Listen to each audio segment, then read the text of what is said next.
अस्सलाम वालेकुम क्लास। आज हम चैप्टर नंबर 3 स्टार्ट करने जा रहे हैं क्लास 9th के लिए।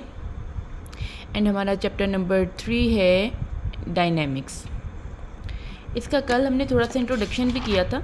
अब नेक्स्ट इसको फर्दर हम करने जा रहे हैं। इसका हम फर्स्ट टॉपिक ही करेंगे।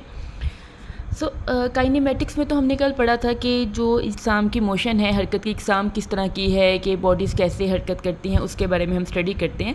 लेकिन जब हम हरकत की रीज़न के बारे में स्टडी करने जाएं तो वो हमारे पास डायनेमिक्स में आ जाता है।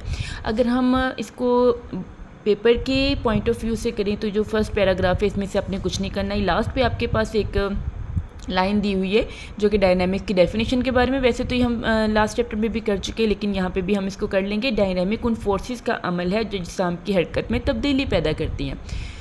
ये किसी जिस्म को हरकत करने पे मजबूर भी कर सकती हैं, और अगर कोई हरकत हो रही हो तो ये उसको रोक भी सकती हैं। तो ऐसे तमाम फोर्सेस के बारे में हम किस में स्टडी करते हैं? डायनामिक्स में।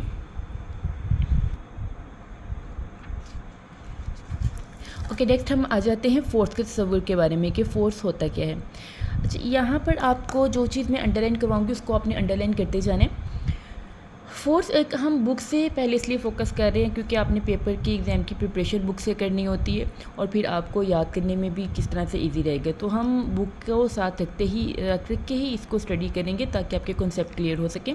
फ़ोर्स का एक आम तस्वुर धकेलना और खींचने का है जो किसी जिस्म को हरकत में लाती है। अब यहाँ पर दो चीज़ें आपको अंडरलाइन करनी है, धकेलना या खींचना, पुश करना या पुल करना। इन दोनों चीज़ों से आप किसी भी बॉडी को हरकत दे सकते हो।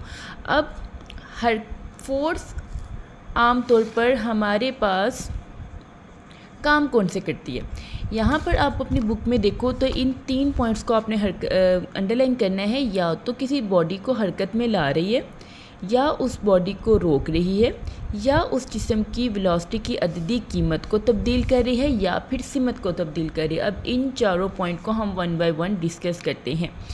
अच्छा जी, पहला हमारे पास फोर्स के लिहाज से पॉइंट आया है कि किसी भी जिस्म को फोर्स क्या करती है? हरकत में लाती है। जैसे समझें कि आपके पास एक बुक पड़ी हुई है, जैसे ये बुक है, ये जब तक इस पर आप फोर्स अप्लाई नहीं करोगे ये एज इट ही पड़ी रहेगी। अब आपने फोर्स लगाई और इसको उठाया, या आपने इसको क्या किया? हरकत दी। तो फोर्स क्या होती है? जो किसी भी जिस्म को हरकत में लाती है। एंड नंबर 2 पॉइंट जो हमने इसका अंडरलाइन किया, रोकती है। जैसे फ़र्ज़ करें कोई साइकिल चल रहा है, या फिर आपने कोई बॉल को रोल ऑन किया है, तो जब आप आगे खड़े होकर उस बॉल को पकड़ोगे या उस साइकिल पे आप आगे की तरफ से उसको खींचोगे या उसको पीछे की तरफ धकेलोगे, नतीजतन क्या होगा कि वो जो साइकिल है वो अपनी हरकत करना रुक जाएगा। तो ये नंबर 2 पॉइंट हमारे पास जो सा हमने इसमें किया है कि किसी जिस्म को हरकत में लाती है, और नंबर 2 पॉइंट हमारा क्या होगा? या किसी जिस्म की हरकत को रोकती है।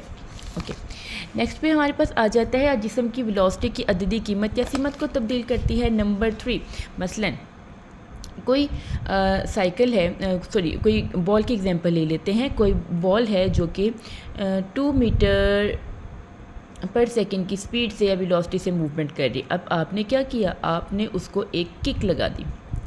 किक लगाने से क्या होगा कि वो जो 2 मीटर पर सेकंड की वेलोसिटी से हरकत कर रही थी, अब उसकी स्पीड ज़्यादा हो जाएगी। जस्ट इमेजिन कि वो क्या हो गई? 8 मीटर पर सेकंड। अब आपने क्या किया कि आपने उसकी स्पीड ज़्यादा कर दी है। ये आ गया कि आपने उसकी वेलोसिटी की अद्दी कीमत को चेंज कर दिया, तब्दील कर दिया। ज़रूरी नहीं कि ज़्यादा हो, आप उसको कम भी कर सकते हो। इसी तरह सिमत को तब्दील करना, ठीक है। फोर्थ वाला जो हमारा पॉइंट है वो क्या है कि आप उसकी सिमत को भी तब्दील कर सकते हैं। सिमत को कैसे तब्दील कर रहे हैं कि कोई बॉल जा रही है, आपने क्या किया? उसको बॉल इस तरफ को जा रही है, लेकिन आपने यहाँ पर आप खड़े हुए हो, आपने क्या किया? उसको यहाँ से किक लगा दी। किक लगाने के नतीजे में वो सीधा तो नहीं जाएगी, उसकी डायरेक्शन क्या हो जाएगी? चेंज। तो यही हमारा फोर्थ पॉइंट है कि आपने उसकी सिमत को क्या कर दिया? तब्दील कर दिया। तो ये फोर्स के लिहाज से हमारे ये सारा कुछ क्लियर हो गया। यहाँ तक आपने ये लाइन करनी है। अब फोर्सेस को लिहाज से अब आप यहाँ पे नेक्स्ट इस लाइन को अंडरलाइन करिए।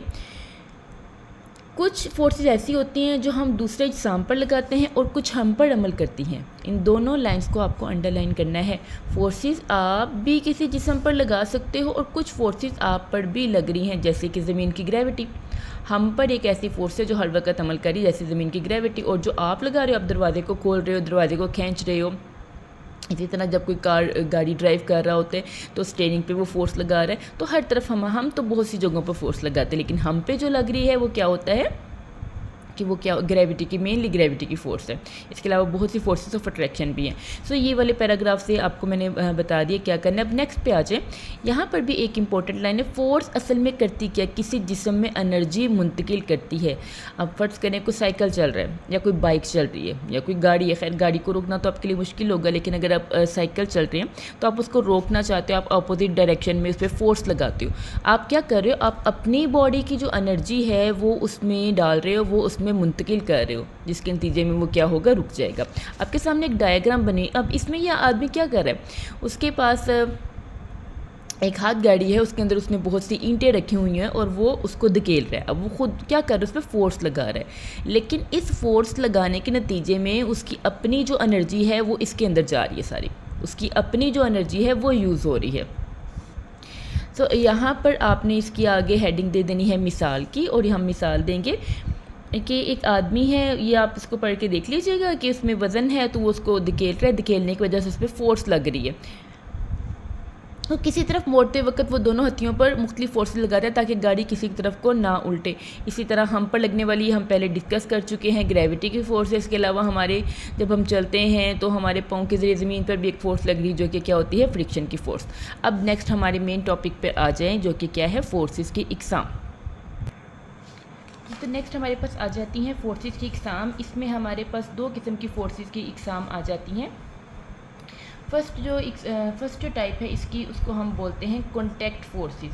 कॉन्टैक्ट क्या कहते हैं, किसी भी किस्म के ताल्लुक़ को। ये कॉन्टैक्ट फोर्सेस ऐसी हैं जो डायरेक्टली किसी बॉडी पर, किसी जिस्म पर असरअंदाज हो रही हैं।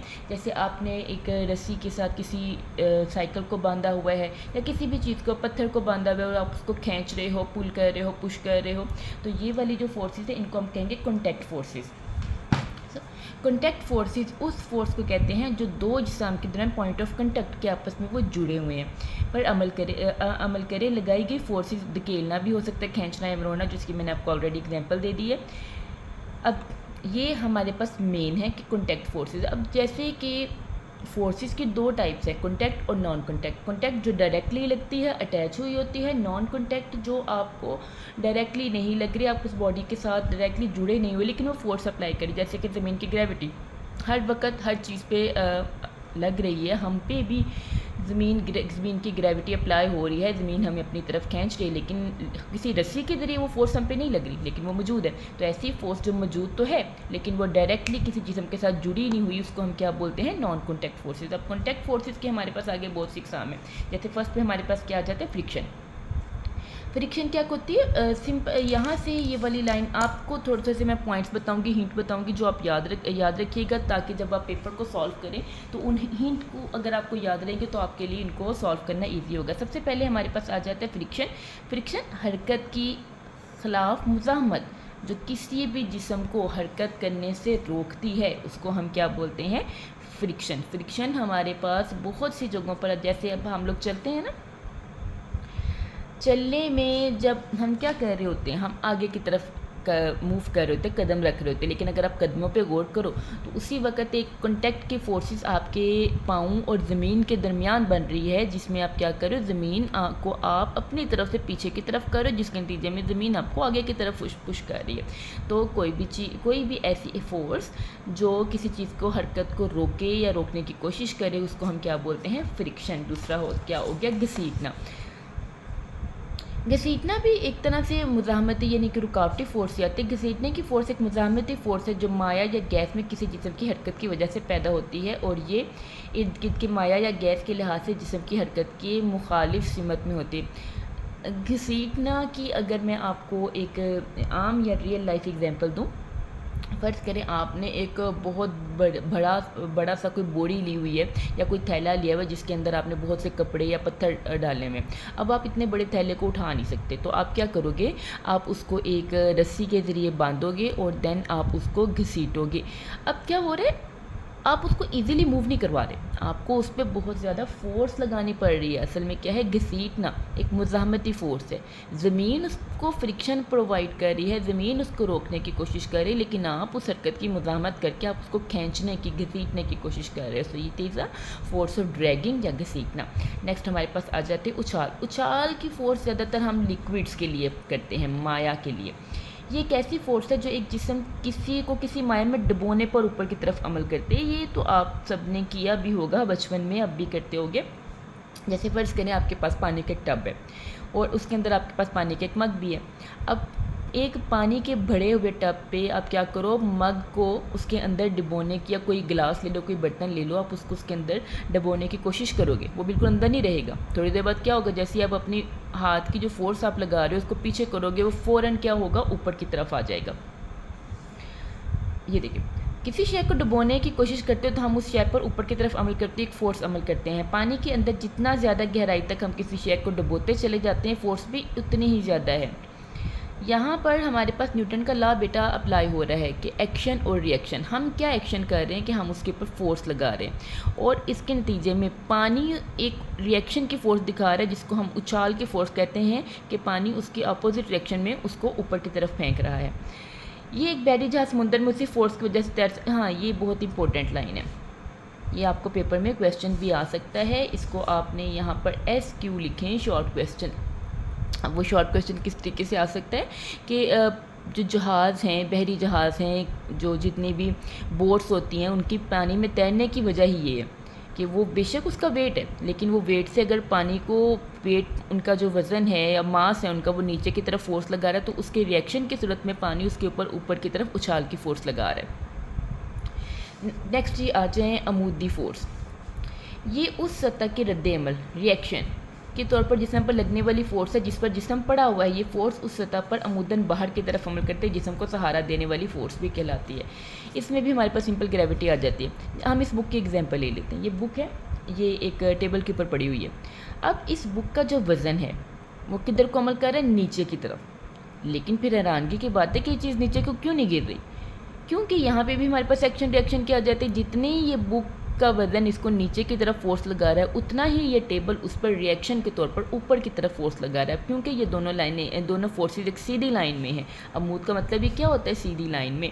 तो ये दोनों फोर्सेज एक दूसरे के साथ सीधी लाइन में, इस वजह से हम इनको क्या बोलते हैं, अमूदी फोर्सेज। और यही बेसिकली वो फोर्सेज है जिसकी वजह से चीज़ें नहीं गिरती और ये एक दूसरे को सपोर्ट देती। नेक्स्ट हमारे पास आ जाता है एयर रेजिस्टेंस, यानी कि हवा की मज़ाहमत। ये हवा की मज़ाहमती फ़ोर्स है जो उस वक़्त अमल करते हैं जब किसी जिस्म में हवा गुज़र रही हो। अच्छा, जितने भी देखे हैं एरोप्लेन्स, अगर आपने देखे हों तो एरोप्लेन्स का जो आगे वाला बॉडी होती है वो बिल्कुल इस तरह से कौन शेप बनाई जाती है। जितनी कार्स होती हैं उनकी भी शेप आगे से इस तरह स्ट्रीम लाइन शेप, इसको बोलते हैं स्ट्रीम लाइन शेप होती है। वो बिल्कुल इस तरह बिल्कुल प्लेन सीधी नहीं होती। उसकी वजह क्या है, हवा फोर्स, जब हवा चल रही हो तो हम खुद को फोर्स महसूस होती है। अगर आप जब हवा चल रही हो या आंधी आ रही हो, आप किसी जगह पर ऊंची जगह पर जाके खड़े हो तो आपको लगेगा छत पे कि जैसे हम गिरने लगे हैं, हवा हम पर फोर्स लगा रही है। अब हवा में इतनी फोर्स होती है कि वो चीज़ों वगैरह को उठाकर ले जाती है। चीज़ें, आंधी आती है तो चीज़ें उसमें उड़ रही होती है ना, वो हवा की फ़ोर्स की वजह से है। तो हवा जब एज अ फ्रिक्शन अमल करती है, चीज़ों को गुजरने से रोकती है या चीज़ों को हरकत करने से रोकती है, तो उसको हम क्या बोलते हैं, हवा की मज़ाहमत की फ़ोर्स। नेक्स्ट हमारे पास आ जाती है तनाव, टेंशन। तनाव क्या होते हैं, तनाव की फ़ोर्स हम मोस्टली तब डिस्कस करते हैं जब हमने किसी चीज़ को रस्सी से बांधा हो। जब किसी चीज़ को किसी चीज़ के साथ कॉन्टैक्ट फोर्स है ना, बांधा हो, तो जब आपने उसको कॉन्टैक्ट बनाया हुआ है तो क्या कर रहे हो, उसमें एक खिंचाव यानी कि टेंशन की फ़ोर्स अमल करिए। लिखा भी है किसी रस्सी पर अमल करने वाली फ़ोर्स है, इसको आपने यहाँ से अंडरलाइन कर लेना है। रस्सी पर अमल करने वाली फ़ोर्स है जो उस वक्त पैदा होती है जब कोई शख्स या कोई वज़न उसको खींचते, रस्सी से कोई भी चीज़ बांधी हुई है उसको आप खींच रही हो, तो वो हमारे पास कौन सी हो जाएगी, तनाव की फ़ोर्स। नेक्स्ट हमारे पास आ जाता है लचक। जिसमें हम मोस्टली इलास्टिसिटी आ जाती है, इलास्टिक की फ़ोर्स आ जाती है, या फिर हमारे पास रबड़ की फ़ोर्स आ जाती है। ये वो फ़ोर्स है जो किसी ऐसी शय को अपनी असल शक्ल में वापस लाती है जिस पर कोई फ़ोर्स अमल करके उसकी शक्ल को बिगाड़ चुकी होती है। स्प्रिंग है ना, आप उसको थोड़ा सा खींच के छोड़ दो तो क्या होगा, वो जिस तरह पहले अपनी शक्ल में उसी में आ जाएगा। इसी तरह जो इलास्टिक होते हैं जो ट्राउज़र्स में यूज़ करते हैं, आप उसको थोड़ा सा खींच के छोड़ दो। खींचने पे वो थोड़ा सा लंबा होगा, लेकिन जैसे ही आप उसके, क्योंकि आपने उस पर फोर्स लगाई, लेकिन जैसे ही आप उसके ऊपर से फोर्स रिमूव करोगे वो वापस अपनी पहले वाली कंडीशन में आ जाएगा। तो ये जो ऐसी फोर्स जो उसको वापस उसकी पहली वाली फोर्स पोजीशन में लेके आती है, इसको हम क्या बोलते हैं, लचक की फोर्स। और इसकी एग्जांपल्स आपने करनी है रबर बैंड, स्प्रिंग वगैरह। तो यहाँ पर हमारा ये टॉपिक ख़त्म हो रहा है कि कॉन्टैक्ट फोर्सेस कौन सी होती हैं और कितने टाइप्स की होती हैं। इसमें जो मैंने आपको की पॉइंट्स बताए, उन की पॉइंट्स को आपने अच्छे तरीके से करना है और हर एक का एक छोटा छोटा पॉइंट अपनी जहन में रखना है। उछाल पानी के लिए, घसीटना कोई हैवी चीज़ को, अमूदी फोर्स एक्शन रिएक्शन, हवा की मुज़ाहमत जो चीज़ों को हवा में से गुजरने से रोकती है, स्ट्रीम लाइन गाड़ियों के ऊपर अप्लाई होती है वो याद रखिएगा, तनाव की फोर्स रस्सी की वजह से होती है, लचे की फोर्स स्प्रिंग में, इलास्टिक में। तो ये की पॉइंट्स याद रखेंगे तो इंशाल्लाह आपके लिए पेपर सॉल्व करना ईजी होगा। Thank you, best of luck.